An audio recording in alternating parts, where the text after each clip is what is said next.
So welcome back to Kuntras Inyani Shel Torah Chassidus, and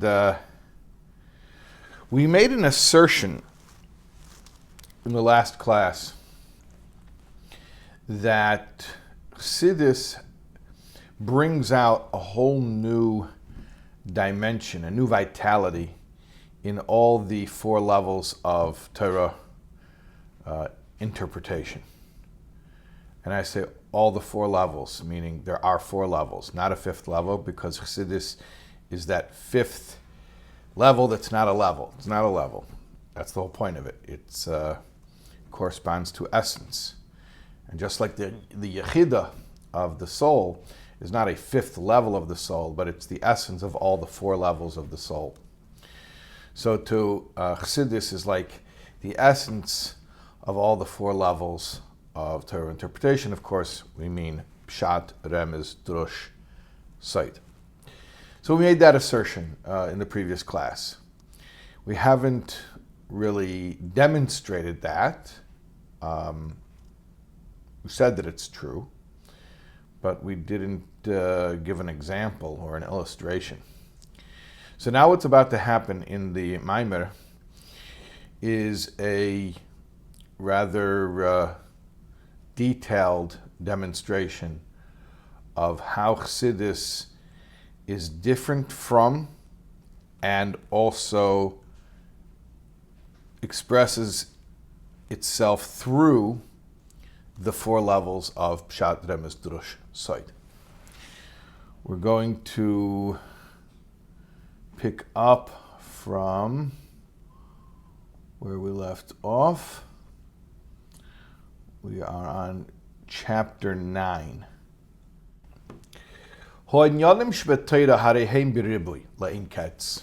There are literally an infinite amount of subjects dealt with in Torah. We want to illustrate how Chassidus looks at a subject differently than the other four levels of Torah interpretation, and we also want to look how Chassidus informs those four levels.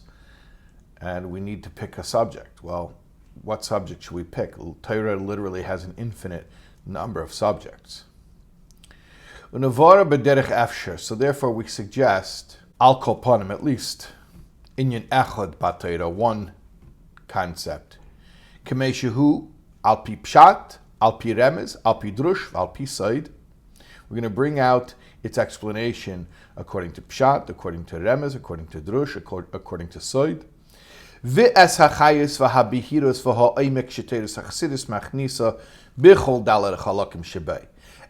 as how Chassidus brings out a new vitality and luminescence and depth in all four of those. And then from these we will learn, as sort of like a case in point,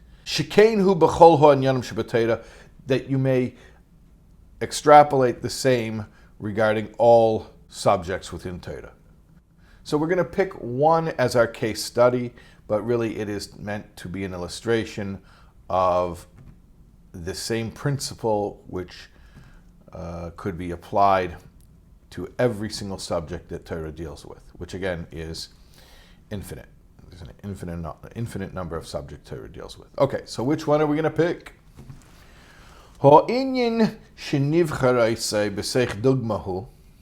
The example that we've chosen as our I just can't resist because I just saw it recently. There's a beautiful interview that Jem did, the Main Counter Project, with Mrs. Tachtel, the principal of Beis Rivka, and she writes about she spoke about how she wrote to the Rebbe. She didn't want to be she's principal of Beis Rivka, but she was actually in the first class of Beis Rivka. She'd gone to another school before, not a Lubavitcher school. So she didn't want to go to a new school because, they haven't established themselves yet.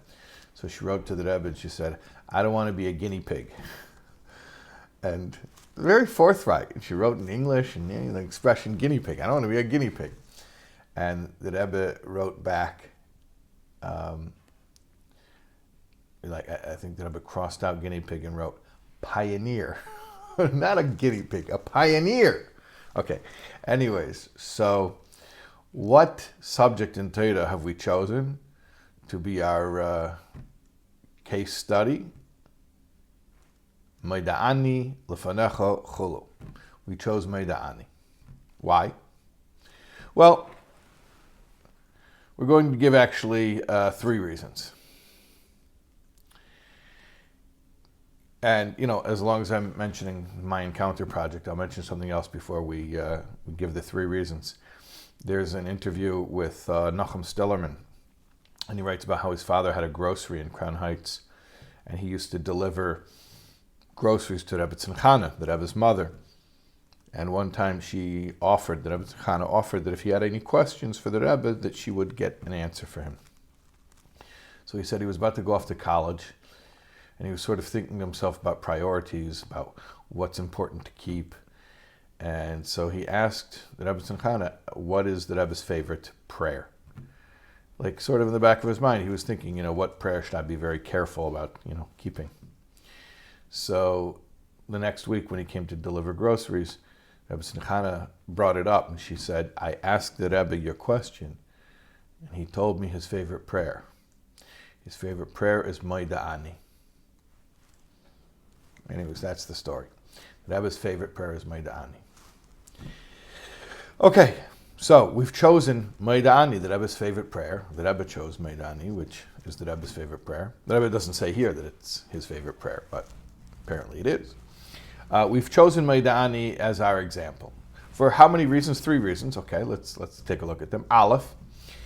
Mikevin shalo adam lahargal atzmei leimer Modeh Ani miyad kishenei mishenosei val yideze yizkeres Hashem oimed olav v'yokim b'zrizus. Since it's incumbent upon every person to accustom himself to say Modeh Ani immediately upon awakening from his sleep, and, to quote Shulchan Aruch, thereby to remember God who stands over him and arise with zeal. Harei amirazu, therefore this statement, Yesoid v'reishis sil avedas ha'adam. It is the foundation and beginning of a person's service, literally, the beginning of each day. It is a fundamental or foundational prayer. Kiyam kol hoiroi shabbatayra. In fact, in that way, it's like the foundation for his fulfillment of all of the instructions of Torah that he will fulfill throughout the day. Ulechayov, and really for his whole life, because every day of his life starts with this Modeh Ani. B'meshech kol hayom, throughout the course of the day. So we've chosen Modeh Ani because it is foundational. It starts every day.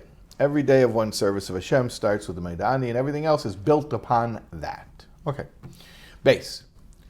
Teich and amirazu shehu lisbeinin miyad lifnei mihu sheikhiv lifnei melech malchei amlochim HaKadosh Baruch Hu k'mei shekosov ha'lo yas hashemayim v'sa'aretz ani malei chulu.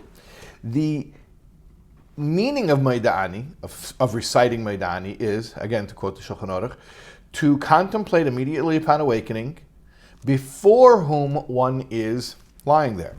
Before whom? Before the King of all kings, the Holy One, blessed be He. As it is written, behold, the earth and the heavens I filled, meaning everywhere, including right there in front of you when you get up from sleep. And then he will think about this through all of his affairs and all of his dealings. Meaning, you get up in the morning and you realize Hashem is right here. It's not like I have to go somewhere to start to be in Hashem's presence. I'm in Hashem's presence immediately when I wake up. And then that awareness follows us through the day. This is a general principle of Torah, a big rule of the Torah. And it's also one of the qualities of the righteous who walk before Hashem. Summit, like it says in Psalms, in King David's Psalms, in Tehillim. I have placed the Lord before me always, at all times, constantly. That means to say, this should be the awareness one has all day long. So the idea of getting up in the morning and saying, oh, Hashem is right here, right now, that is a concept that is, it's constant. It's a constant awareness. Hashem is right here, right now. So we've chosen Modeh Ani for that reason, in addition to the previous reason we said that it's the foundation of everything else you do every day of your life. So another reason is because the toichen, the meaning of Modeh Ani, is the constant awareness of Hashem's presence, which is constant. Once you know it, the constant awareness of Hashem's presence is constant. So, in other words, it's something that is we're engaging in, or at least we're supposed to be engaging in all the time. So, for that reason, it's a great example to take a look at. Okay, Gimel. Kol hanal avedis hadam lekeinei harizeh alidei hakdamas neya mishenasei b'havlei oelim koloshin rabba yedua. Everything you do to serve Hashem, it's because you've awakened, not literally, but metaphorically, from the slumber of the vanities of the world. That's an expression that the Rambam uses in Hilchos Tshuva. So when you wake up, to be woke in the Jewish sense of the word, right? That's Modeh Ani, and you gotta be awake to Avodas Hashem. Wake up from the slumber of being involved in following the news and politics and all that stuff that seems so interesting, but it's really just professional wrestling. Yes, it is. Ask your rabbi. And if he doesn't tell you that, ask another rabbi.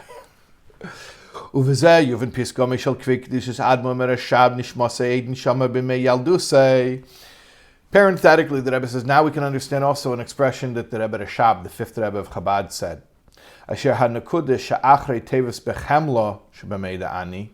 There's a little dot after the word bechemla. It's a punctuation mark.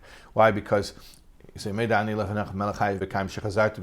bechemla, pause, rabba munasecha. If you don't pause, you might think it's bechemla rabba.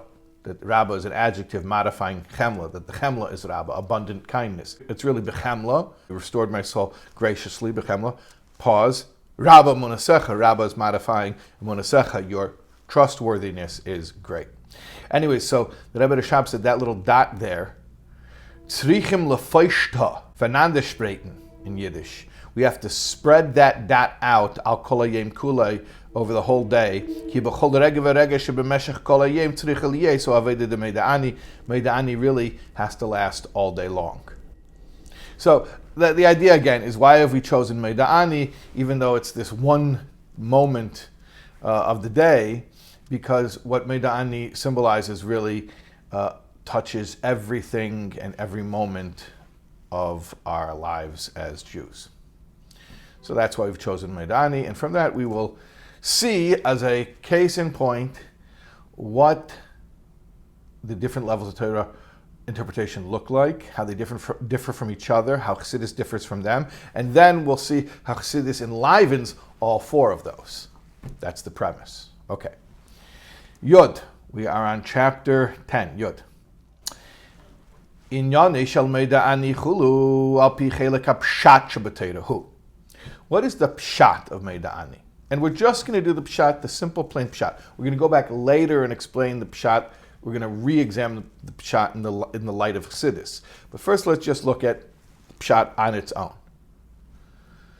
It is Haidol Hashem al shechazarto bi nishmasi. You're thanking Hashem for giving you back your soul.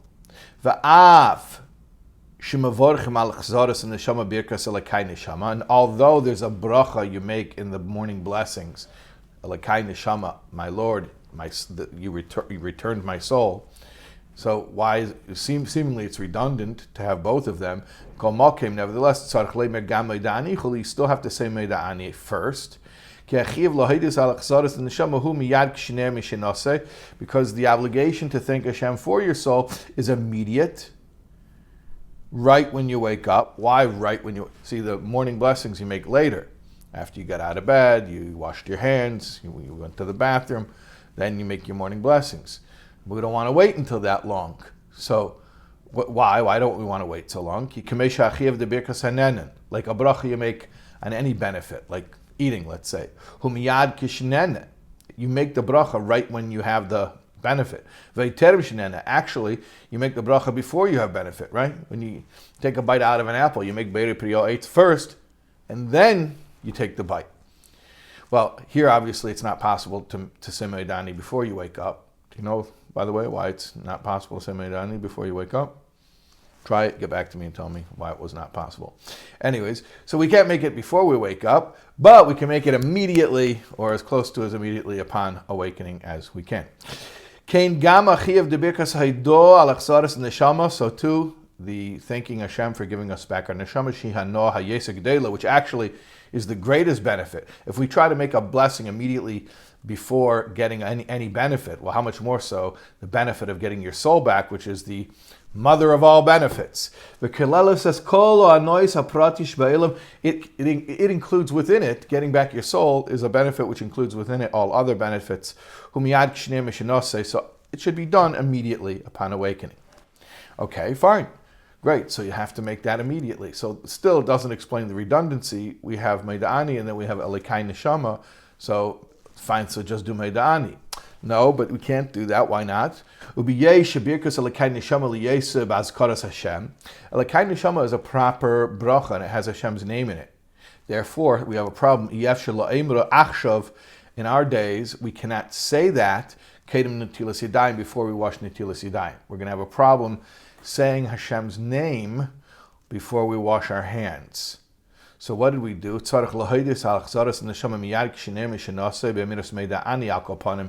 At least we say Modeh Ani, which doesn't include any of Hashem's names, immediately when we wake up. So basically, we say Modeh Ani immediately before we wash our hands. And then later on, we have Elikai Neshama, which is a similar, the main point of it is the same, which is thanking Hashem for our soul. Now we still need the bracha Elikai Neshama, because, why? Ki, in addition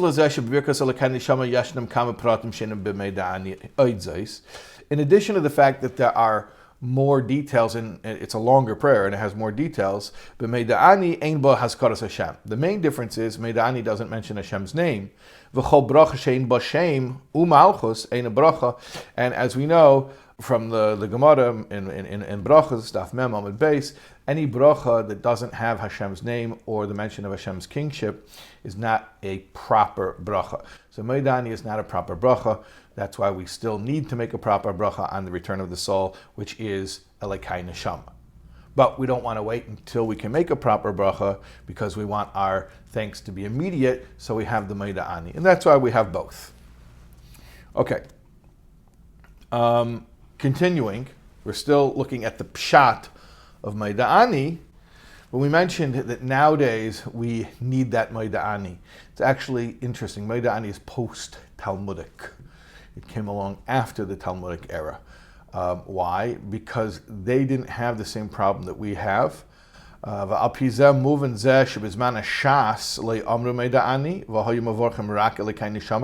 We can understand now why in the time of the Gemara they didn't have Modeh Ani, they just said Elikai Neshama. Why? Ki b'Modeh Ani ein ha'isaf v'chidush al birkas Elikai Neshama. V'adraba kanal. Modeh Ani doesn't have anything that Elikai Neshama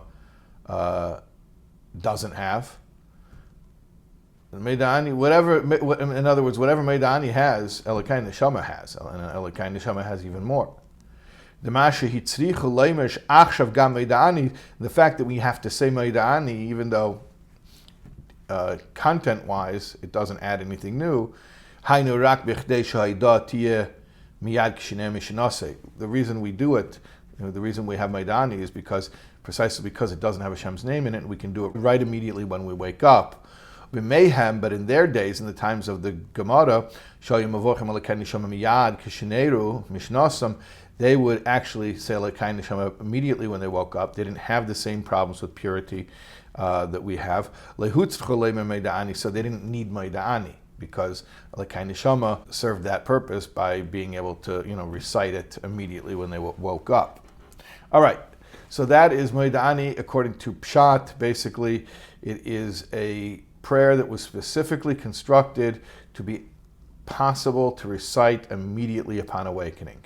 And therefore, it was specifically made without Hashem's name or kingship mentioned, so there wouldn't be any problems of needing to wash our hands or purify ourselves before reciting it.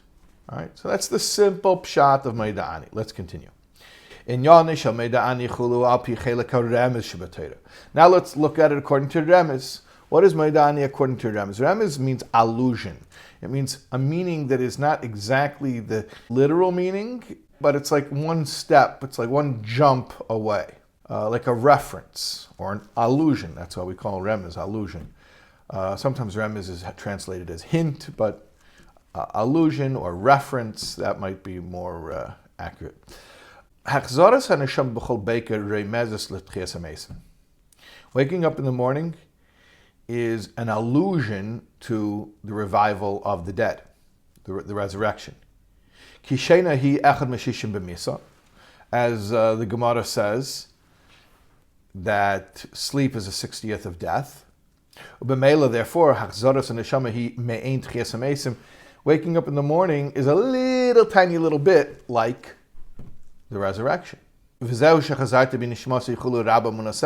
That's why we say, you return to me, my soul, great is your trustworthiness. From this that you returned my soul on a daily basis, we can therefore conclude, great is your trustworthiness, that you will even revive the dead. So based on Hashem's trustworthiness on a daily basis, returning souls to the sleeping, we can predict or get a sense of the great trustworthiness that will be evident when Hashem returns the souls to those who have passed away. Okay, that is Remez. That is the Remez interpretation of Modeh Ani. All right, let's continue. Here's Modeh Ani according to Drush. Hachzoras haneshama b'chol beker chadashim labkorim masha kodesh baruch hu machzil ha'adam es nishmasei shefkido etzloi ve'einin ma'akva ba'ad ha'chayv sha'adam chayav loi. The fact that Hashem returns our souls renewed to us each day, uses the expression chadashim labkorim, renewed each morning. That Hashem returns the soul that we deposited by Him, and He doesn't hold it back, meaning He doesn't tell us, what are you going to do for me if I give it back to you, right? He doesn't play that game with us. He just gives it back to us. Mare al geidul amunase shel HaKadosh Baruch Hu, Rabba Munasecha. This shows Hashem's great trustworthiness, that even though He has something of the greatest value of ours, He doesn't use it for leverage. He gives it right back. From this we can expound. That's what dershim means. We can expound and we can learn out, meaning it's not really what this is about, but you can expound another lesson from it. Shegam ha'adam, that so to a person should be this way. Like Hashem is, we should be this way. We should be so reliable. And what does that mean specifically? You're not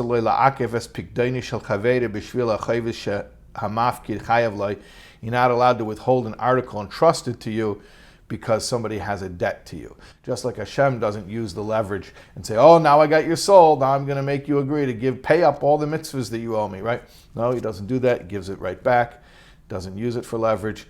So too, we learn a law that if somebody has a deposit by you, and I'm not talking about collateral that He gave specifically for the purpose of securing the loan. I'm talking about if you happen to have something of somebody's, and then they also become your debtor, you're not allowed to say, oh, well, until you pay me the debt, I'm going to hold on to your thing. No, be like Hashem. And that's what the drush is. All right. We have one more level. In Yonisha Modeh Ani Chulu al pi chelek hasoid shebatorah, the Kabbalistic, the esoteric explanation of Modeh Ani. And I'm going to just get you prepared by saying, this is Kabbalistic and this is esoteric. So if it makes no sense, that's okay. That's to be expected.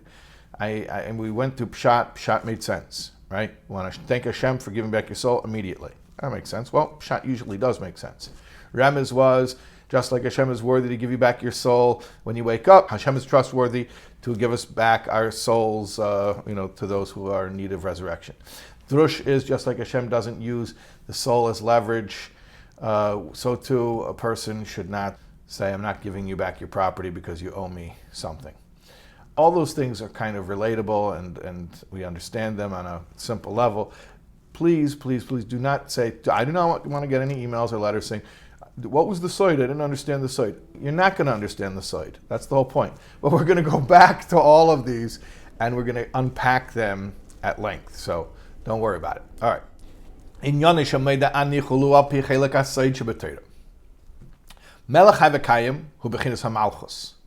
K'mei shehi miyuchadis in bechinas hayasayd. Melech havekayim, that phrase, living an eternal king, you know what that is? That's malchus as it is united with Yasayd. The ultimate sphira as it is united with the penultimate sphira. Ki melech, why? Break it down further. Melech made l'sfiras hamalchus. Melech means malchus. V'chavekayim l'sfiras hayasayd. V'zeu melech havekayim. Shechzar to be nishmasi. And then when we say melech havekayim, shechzar to be nishmasi, right? Melech havekayim means malchus and Yasayd as they unite with each other. And when they unite with each other, shechzar to be nishmasi, my soul comes back. Shechzaras and neshama, that the return of the soul, when malchus unites with Yasayd, that causes the souls to come back to bodies. I told you very clearly we're not going to understand it. But anyways, that's the statement. And that's typical, like, Kabbalistic stuff. You know, different spheros and spheros are uniting. And okay, that's what happens. So malchus, as it is united with Yasayd, causes the souls to come back. That's what it is. Okay, fine. So those are 4 levels we have learned. And that's what we got. That's what we got so far. I mean, that's Hashem. What we're going to do, we're going to go on, not tonight, but we're going to go on and we're going to learn the explanation according to Chassidus.